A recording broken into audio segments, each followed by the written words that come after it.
The recent events in the offshore drilling in Gulf of Mexico defines the biggest challenge in the oil offshore business.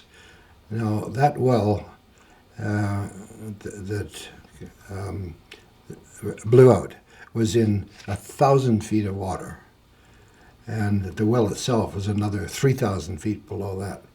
And the technology of completing a well like that is almost unimaginably complicated and difficult. And the industry in general has, I shouldn't say in general, the industry has solved those problems as they went along, and there have not been very many accidents of that nature.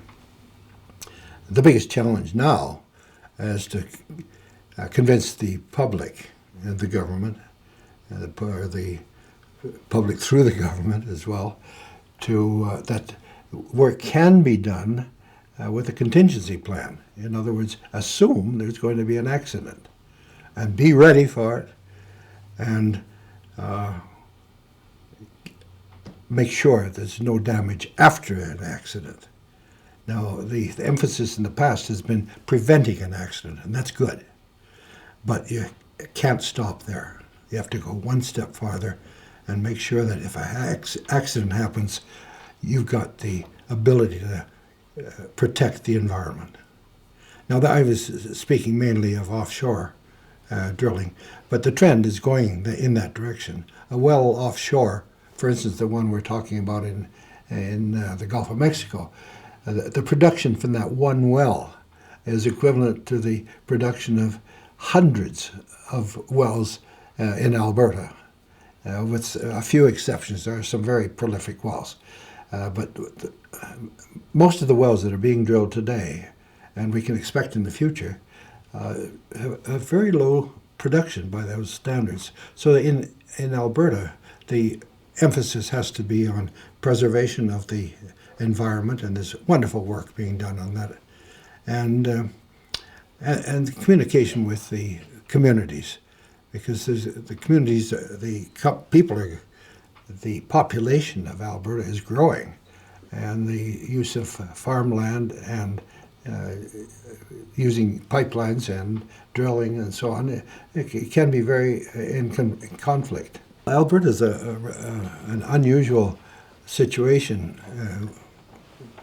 compared to the United States, say, where the ownership of the land, of the subsurface, is held by the government, whereas the surface is owned in some cases, or most cases, certainly in the farming areas, by private individuals.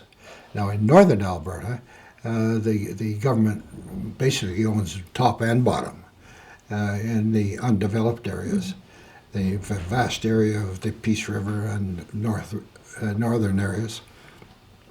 So the conflict between the two ownerships has pretty well been solved over the years. The the Energy Conservation Board has done a marvelous job right from the day one of making sure that the oil industry conducts itself in a very professional manner, and also make sure that the information from wells is distributed to the industry as a whole, to build a lot of competition and getting royalties for the government.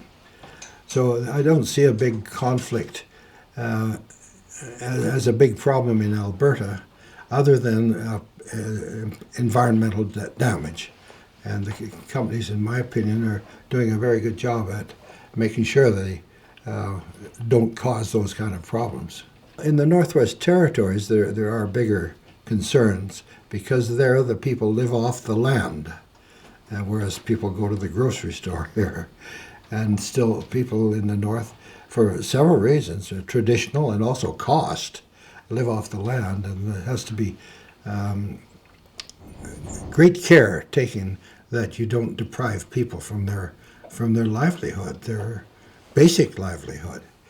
The study of the Mackenzie Valley pipeline, for instance, has been going on for years. In fact, I worked on it 30 years ago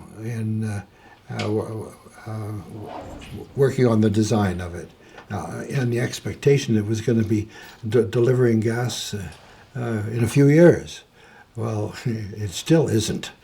And a lot of people have criticized the National Energy Board for being so slow in approving the pipeline in the face of the possibility of a pipeline coming out of Alaska to the west coast. But it's very good that the people like the National Energy Board and the government of the Northwest Territories have taken such immaculate steps to make sure that there is not a spill, that there is no damage. And it's meticulous, extremely meticulous what they've done. But I think we're all happy as we look around us to see that really good concentration has been done by the National Energy Board.